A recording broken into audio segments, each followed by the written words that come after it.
Hi, Tracy Baker here for Baker Gets Cooking. Today we're going to make my grandmother's Easter bread, or what we would call Granskuga in Low German, which means raisin bread basically. So it's just about Easter time here, and I like to have this bread for Easter supper. It was very traditional for us to have it at Easter time and at Christmas as well.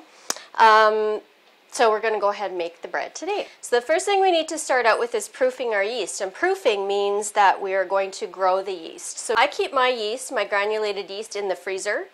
It keeps indefinitely in the freezer. If you keep it on the shelf, it does have a shelf life. And you can check the expiry date on the top of the lid. I have about a tablespoon of sugar in here. Now a yeast needs sugar to grow. That's how it multiplies. So you always need to have a little bit of sugar or honey or something like that, some food for the yeast, usually in the form of a sweetener, for it to grow. So I have a tablespoon of sugar in there, and I'm going to put a cup of warm water. Okay, and that's perfect. So I'm going to go ahead and put a tablespoon of yeast in my sugary water. And we'll just stir that up, and it's going to get nice and milky. And then we're going to leave that for 5 to 10 minutes. And the yeast is going to start to grow in my cup. This is why I use a 2-cup measuring cup, because then it has room to grow. So my yeast has been sitting for about 10 to 15 minutes, and there is about 1.5 inches of foam on top of my water. And that's exactly what you want. So you just want to let it sit, give it time to grow and multiply. And this is what makes those big puffy bubbles in our yeast dough. So in my mixer, I have already a cup of water in there.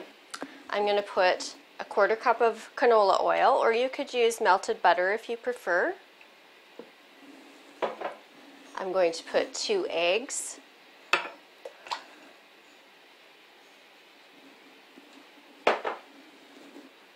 Half a cup of sugar. No, 3/4 cup of sugar. Half a teaspoon of salt.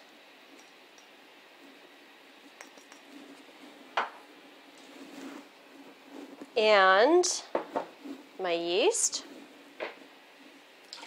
And I'm going to scrape out every bit of foam that I can, because that's all yeast.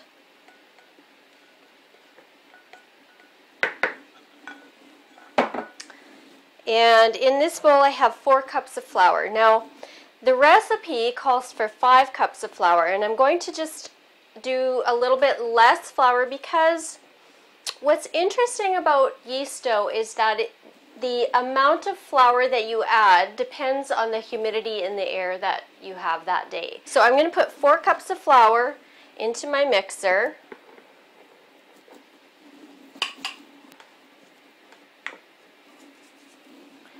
And Grandma didn't add vanilla, but I like to add a little bit of vanilla.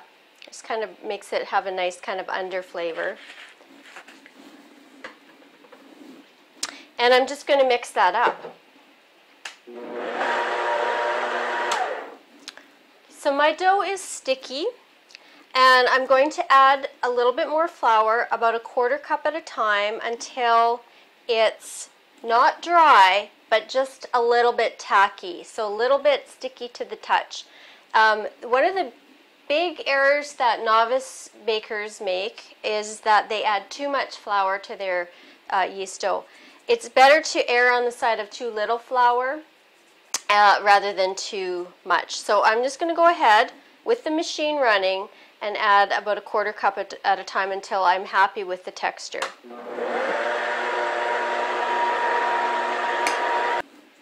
Okay, I think I've added enough flour. The dough is still wet to touch. It sticks to my fingers if I touch it.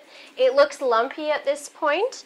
And the next step you need to do is develop the gluten. So that's what those big dough hooks do, is they develop the gluten. And when it's agitated or beaten, the protein fibers become long and stretchy, and that's what gives, another reason that gives those big bubbles. So it's the yeast that makes the bubbles, and it's also that stretchy gluten that you've developed. So The machine is going to knead this dough for about 10 minutes, and you'll see after that it becomes nice and smooth and not lumpy anymore. And it will lose some of that tackiness. So we'll just let the machine go. The dough has been kneading for about 10 minutes, and it's nice, it's smoother. I can tell that it's more elastic. It's still a little bit tacky, less so than it was, but still a little bit tacky. And the next step is to add the raisins. So I have a mixture of golden raisins and regular raisins. I like the way that the two colors look. You don't have to use the combination. You can use one or the other. So the next step is to incorporate these raisins into the dough. So I'm going to just dump it in, and I'm going to let the machine beat it for about a minute or two. My raisins are nicely incorporated, and the next step for a yeast dough is to let it rest, and it needs to rise. So I've got a large bowl, and I'm going to coat it with a little bit of canola oil, all over like that. I'm going to oil it, use my hands, and have that oily hand then to take the dough out of the one bowl. Okay, then we're going to get this out of the bowl. So it's good to use that oily hand then to get every bit of dough out of this bowl and into the other bowl. You can see how elastic it is, right? See all that elasticity? It's going to create great texture. Okay, and then I'm just going to fold it onto itself and make sure that it's well coated in oil.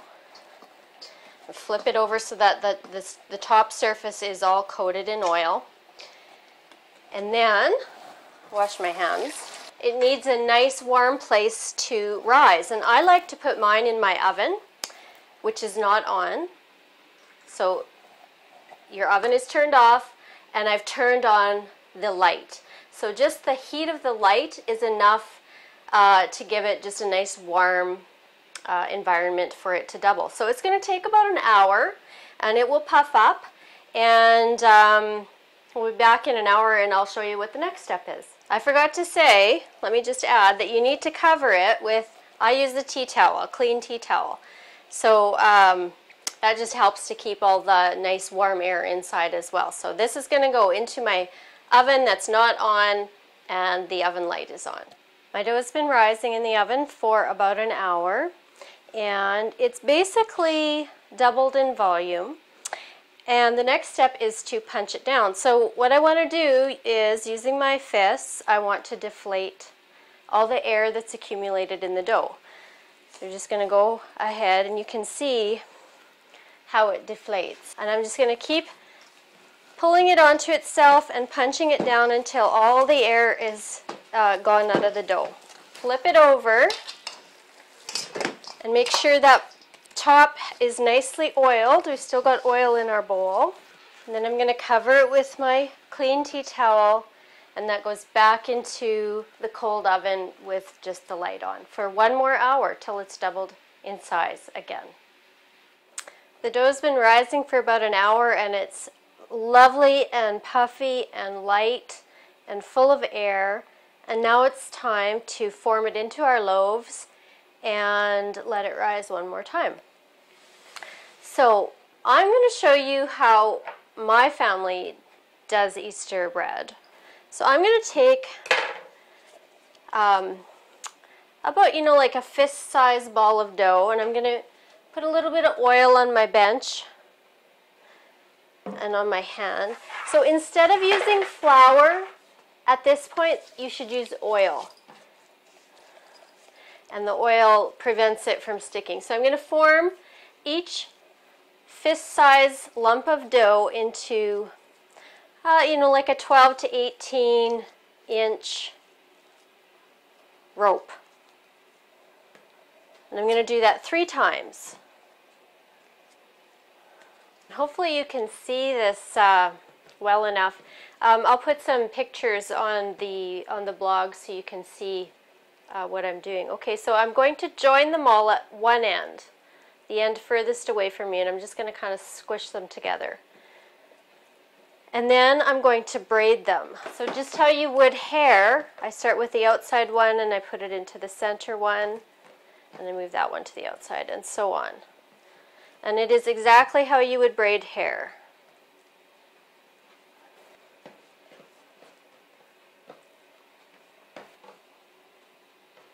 Okay, and then you just kind of squish the end together so that it's one. So then I end up with like one long braid. So I grew up in a Catholic house, so religion was important, and Easter was a huge deal in the religion. So the significance of the braiding of the three long ropes is that you know, they're symbolic of the Father, Son, and Holy Spirit, and they become one. And then we would always have Easter bread served in a round loaf. Now the round symbolizes, of course, you know, the circle of life, etc. And we used a 8-inch pie plate, and it's sprayed with some cooking spray, and I'm just going to form it into a circle. Now it's smaller than the pie plate, but it's going to rise and double in size, so it will pretty much fill that pie plate. And I just kind of squeeze the ends together so that it becomes one circle. Okay, so that's one way we have it. And then I just like to leave it into a long braided loaf. So I have a baking sheet here that's coated in cooking spray, and I'm just going to lay that on top of the tray. Now these loaves get covered and left to rest again, to rise, double in size, about an hour, hour and a half. And then after that, it's the bakings.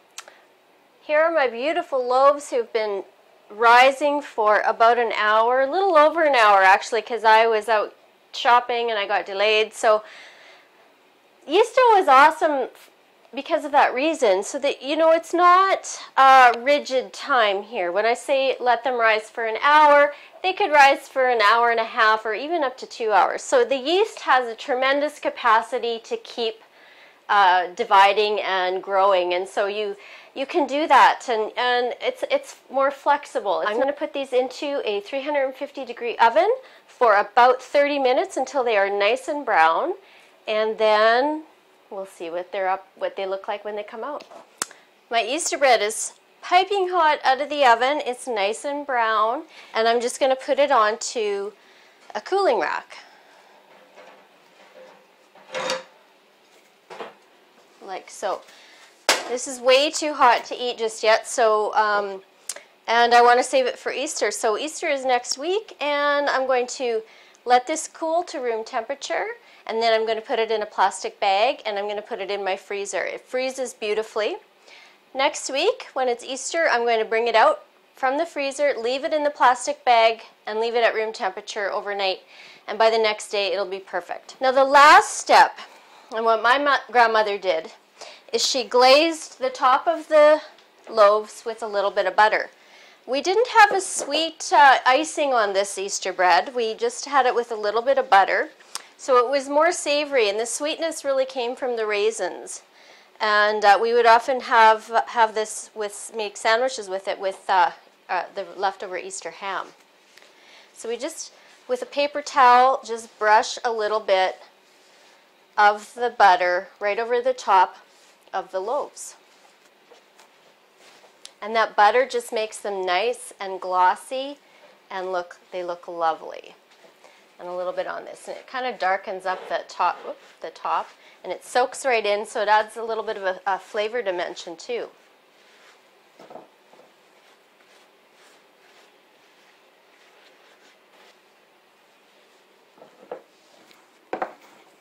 And there it is, my beautiful Easter bread.